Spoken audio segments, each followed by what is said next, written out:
Oh, kids, if I got some strong words to say about the strategy that's being used right now with the Vanderburgh County GOP, I am fed up. Stick around because we're gonna be really candid in this conversation. Thanks for joining us for This Week in Evansville. I'm Johnny Kincaid. Be sure that you like and share this program. I hope you do like and share it. Share your comments with us as well. And, of course, be sure that you subscribe so you don't miss a future episode. Plus, when you subscribe, putting in a drawing for a copy of my book, The Great American Flag. This is all about that the world's largest flag that was made in Evansville back in 1980. Fascinating story about how all of that came together and where the flag is now.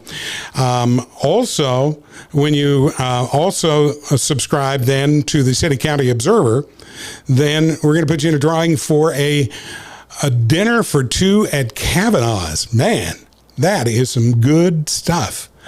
It's a $150 value, and it could be yours. Just be sure that you subscribe on citycountyobserver.com and that you also subscribe to the This Week in Evansville podcast, and then we'll do a drawing out of those subscriptions for the prizes.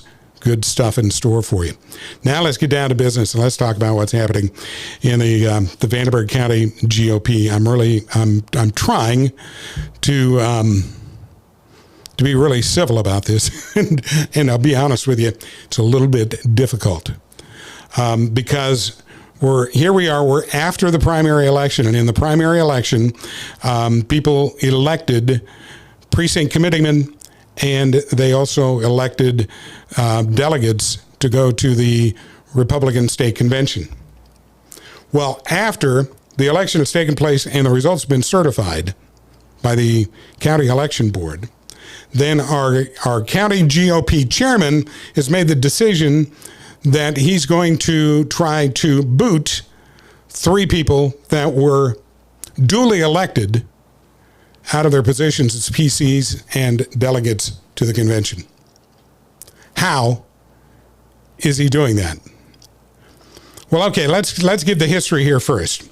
This year there was a huge effort to recruit more PCs, especially conservatives, to be precinct committeemen in the Republican Party. And this just didn't happen here in Vanderburgh County. It happened around the state of Indiana and around the entire country, the PC Project. And they were very effective at recruiting. And they got most of the PC positions with people running for them, something that has never happened before. And then they also filled up the list for delegate for the state convention. So on the kind of the establishment side of things, there were efforts made then, of course, to do some last-minute recruiting of some more establishment kind of candidates to run for both precinct committee person and for delegates to the convention, and kind of the fight was on. But also in with that was an effort to disqualify some of the candidates for PC and delegate, and so our county chair, Michael Duckworth, filed complaints or challenges to the candidacy of several people. One of those people was Michael Doherty. Doherty is the guy who ran as a libertarian for the mayor of Evansville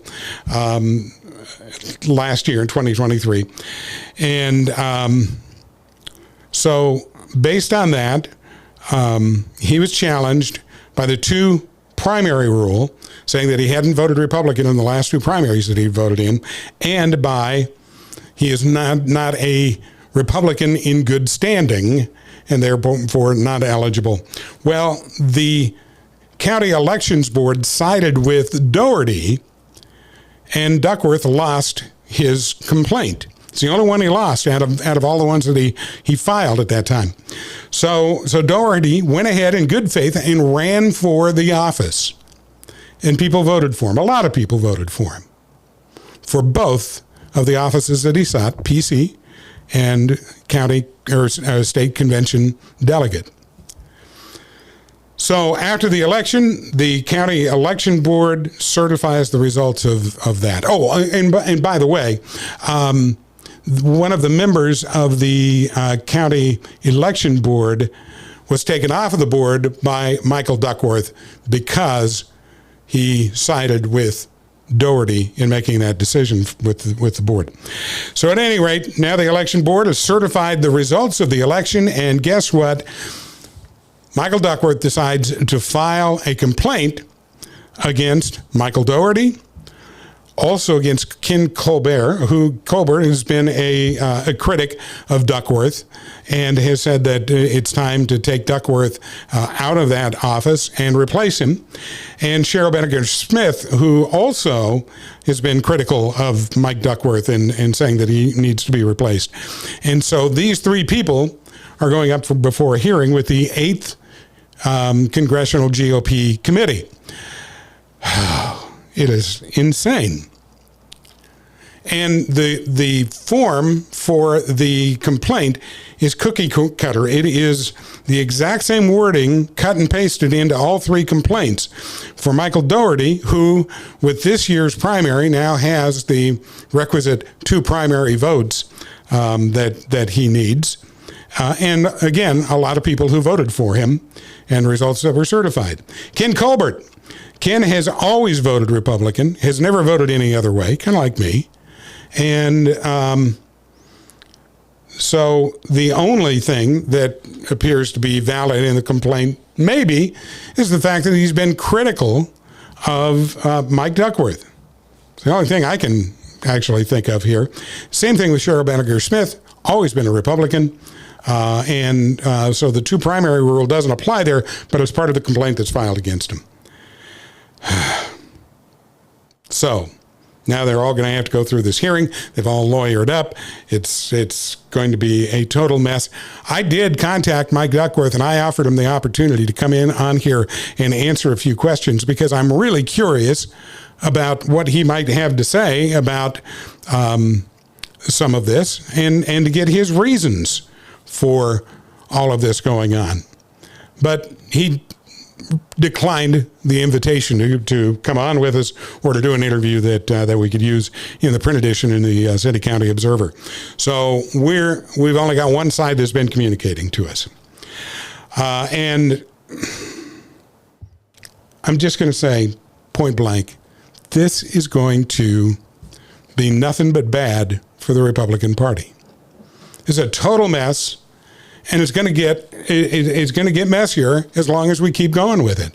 I can't see any reason other than ego for this to continue. That decision being made that I don't care what's good for the party, because this certainly is not good for the party. I don't care what's good for the party. It's about me and the fact that these people have been working against me and I'm going to keep my job. That's what's going on. And it's bad optics for the party as a whole. And it's very bad optics for Mike Duckworth as well.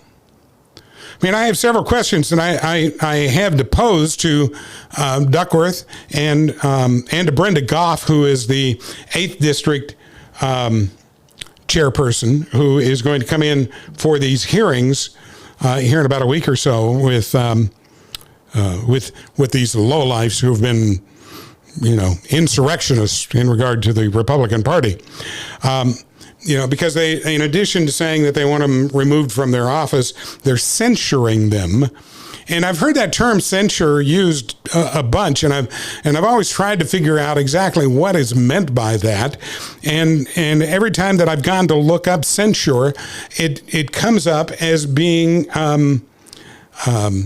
just a slap on the wrist. It's a statement that you were a bad person, that you did something wrong. And that's all. There's no real punishment attached to it that I can tell, other than maybe if you've been censured, then you cannot be considered, you can't possibly be a Republican in good standing if you've been censured. So I'm not sure what's involved with censure, but I certainly want somebody to clarify that for me. If you know, man, put that in the comments, because I really want to know. I'm trying to figure this thing out. What is censuring, and is censuring these people an attempt to prevent them from being able to run for any elected office or office within the party? Would censuring eliminate them from being able to do those things. The other thing I mean, is there a time frame to a censure then?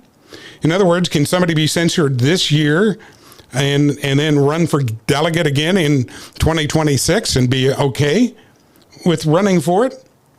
I mean, does censure block a person from running for county chair in 2025? I don't know, but I'd like to know. I really would.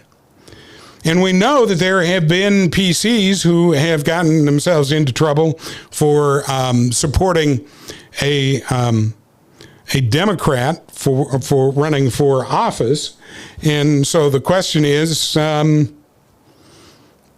is this along the same lines as what happened? Is the punishment here going to be comparable across the board for those violations? And here's another big one. How many hearings like this have been held in the 8th District Council during the past 8 years? And how many of them were in Vanderburgh County? How many times has this happened? The word that I'm hearing, everybody that I talk to keeps saying, I don't know if it's ever happening. We don't know that any kind of hearing like this has ever taken place, especially immediately after an election and within 4 days of the election results being certified that place those people into office, then the county chairman wants to take them out of office. Something's not right. Now, there was a case of in Floyd County, 9th Congressional District, where a couple of Republicans got censured because they voted for a Democrat to be the vice president of the county council in Floyd County, and they got themselves into some trouble, and the party decided to take them to task on that and censure them. And I really haven't heard a whole lot about what their punishment has turned out to be, but this is one of those things that they are using as a weapon. And we've got to quit weaponizing our political party and start working to attract people. My gosh. People should just turn on their heels and run as fast as they can the other direction from the Republican Party if we're going to accept this kind of behavior. Because what it means is if they're going to pull these shenanigans off here, what's to say that tomorrow that they're not going to file a charge on me because I did this broadcast? Because of what I say on this podcast, can the Republican Party decide to censure me? Can they decide to remove me as a delegate to the state convention? Can they remove me as a precinct committeeman? Because I'm not saying, oh, look how great they are. See, this has got to be fixed. And we're going to do it in a civil manner. Somewhere along the line. I'm sickened by the whole thing. Somebody needs to figure out what the solution is. And they got to do it pretty darn fast. I don't expect to see the Republican Party win another election in Vanderburgh County as long as we've got this mess that we're dealing with. Until we can start getting people kind of rallied around each other, working together, broadening the tent that we have, because what we're doing right now, what Duckworth is doing with this line of destruction that he's on, this path of destruction, this scorched earth philosophy of his. What he's doing is he's actually closing a side of the tent. And anybody that wants to come in on that side of the tent, forget you. Go packing. He's sending them away. And by the same token, if the people on that far conservative right side of things were to come in with that same sort of attitude of, we're the only ones right here, I'd be saying the same thing to them when they come in and try to shrink the tent instead of grow it, because they need to come in with the ability to bring those people who believe in, maybe they're fiscal conservatives, but not social conservatives. We still got room for them in the tent. Maybe they're social conservatives, but they want to spend like drunken sailors. We got room for them under the tent. We probably have to kind of educate them a little bit about what they're talking about, but they're welcome. You see, because the party needs all sides to be there. It's not about who wins elections. I'm so sick on the national level of everybody being so set on we have to win. You know, it's no longer about being right or being righteous, doing what is in the best interest of our country. Instead, it's about who wins, what we can do that's in the best interest of our party. Stop that. Stop it. And let's put down the weapons that we're using against each other, and instead let's start working together. I know that there are some philosophical disagreements within the local Republican Party that are truly tied to issues, not this personality junk that's going on with Duckworth and other people. I'm talking about the party and their ability to function is dependent on taking and letting people air their grievances. Let them speak about those things that they hold as strong beliefs and truths. Give them the opportunity and the forum to be able to speak out. And then work together on those things that are a common cause for us. And let the differences be fought out in primaries where the public can decide which direction things are going to go. Are we going to elect this conservative person, or are we going to elect this person with a more I won't say liberal. Well, this person who is more moderate over here. Which one are we going to elect? Let the public decide that, but let's give them the best options possible. And the only way we give them those good options is if we're hearing everybody out. We're giving everybody a chance to talk. And we're not trying to burn the party down. I want to encourage you to, if you're involved in the Republican Party in any way, shape, or form, talk to people about what's going on and talk about the solutions. Encourage leadership to drop the foolish folly of their scorched earth civil war, and ask them to just step out and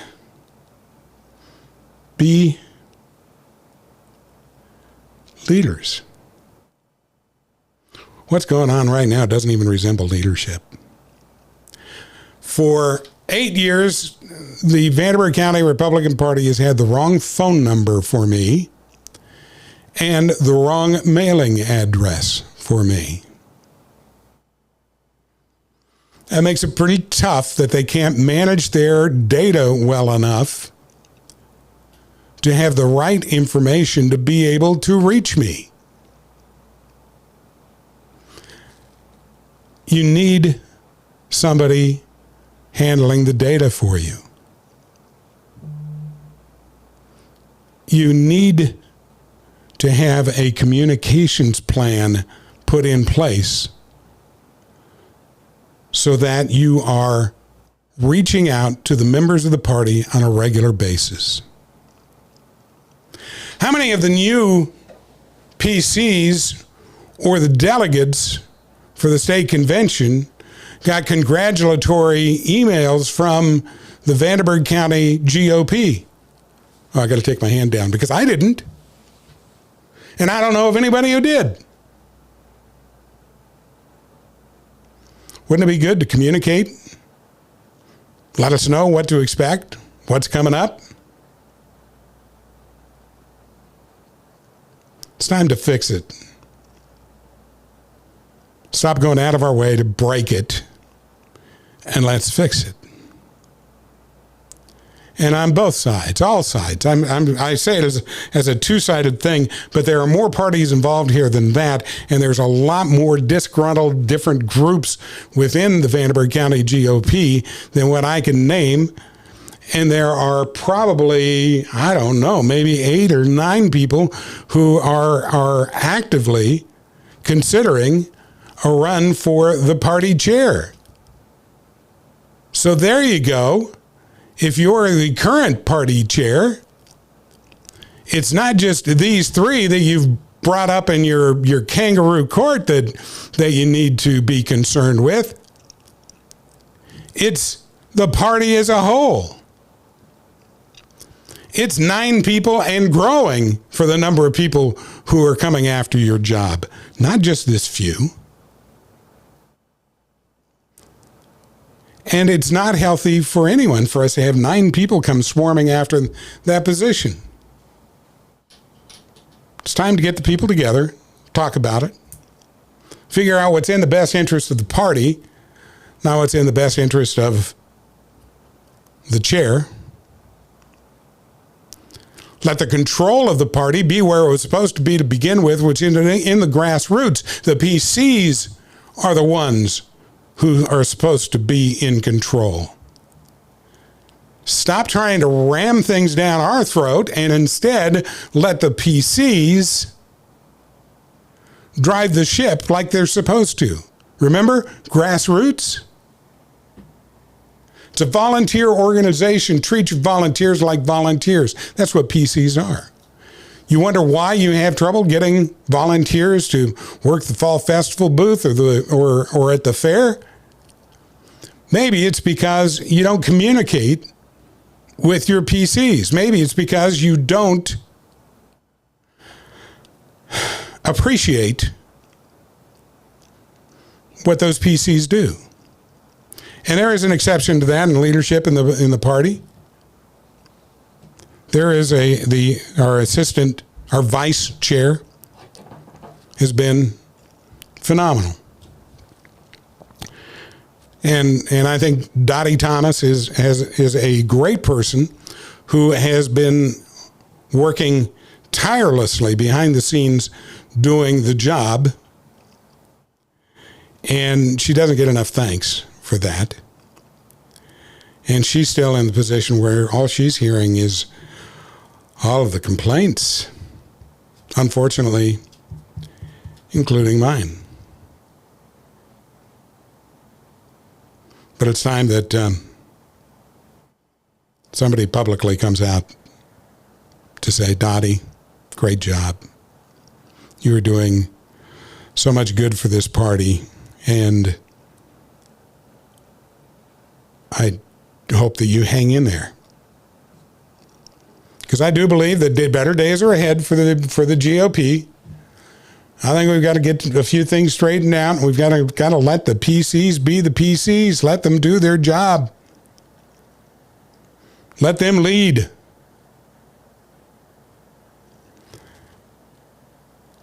And we'll become an effective political machine again. You see, if we're standing together, we'll be tough to beat. We've got some great people, some incredible folks who have such a strong heart for the party, for the philosophy and principles, that believe that freedom is worth fighting for,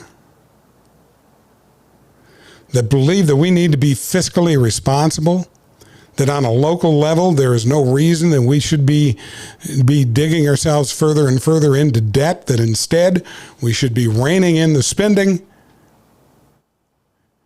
and taking care of what we have. There's a lot of work to do. And it takes all of us to do it. So if you're a member of the GOP, I'm just going to ask you to